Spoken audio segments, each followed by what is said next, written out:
2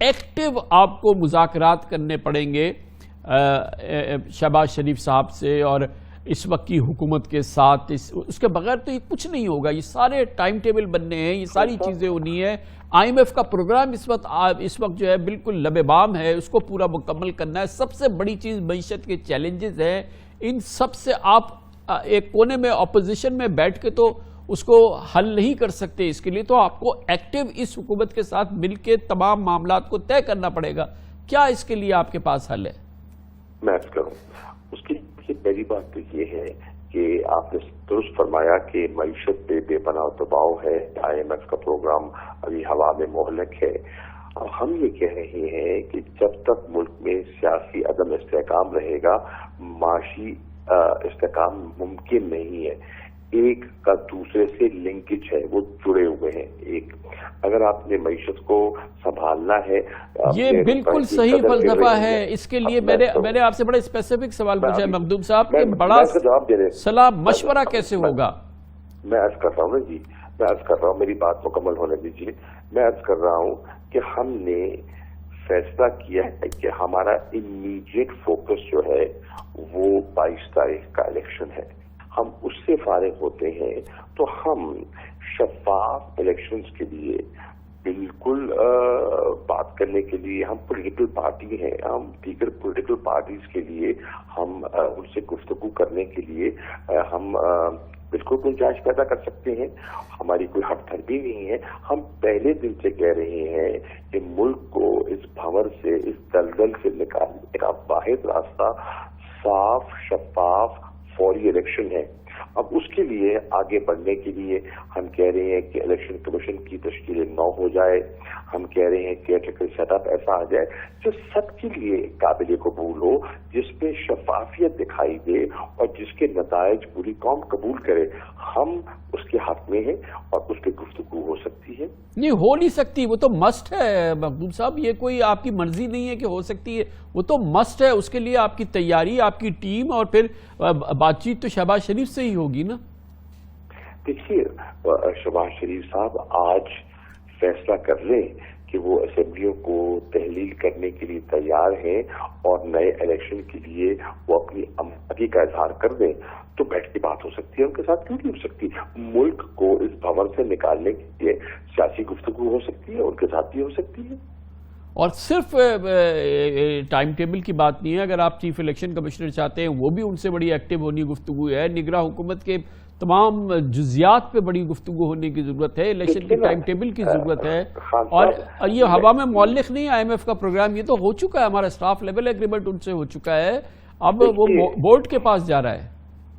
عرض یہ ہے کہ وہ جتنے نئے الیکشن کے لیے لوازمات طے کرتی ہیں, یقیناً ان پر بات ہو سکتی ہے, بالکل ہو سکتی ہے, ہونی ہے سر. یہ تو مطلب اس میں کوئی اوپن اینڈڈ اس کا وہ نہیں ہو سکتا. یہ تو دس از اے مسٹ.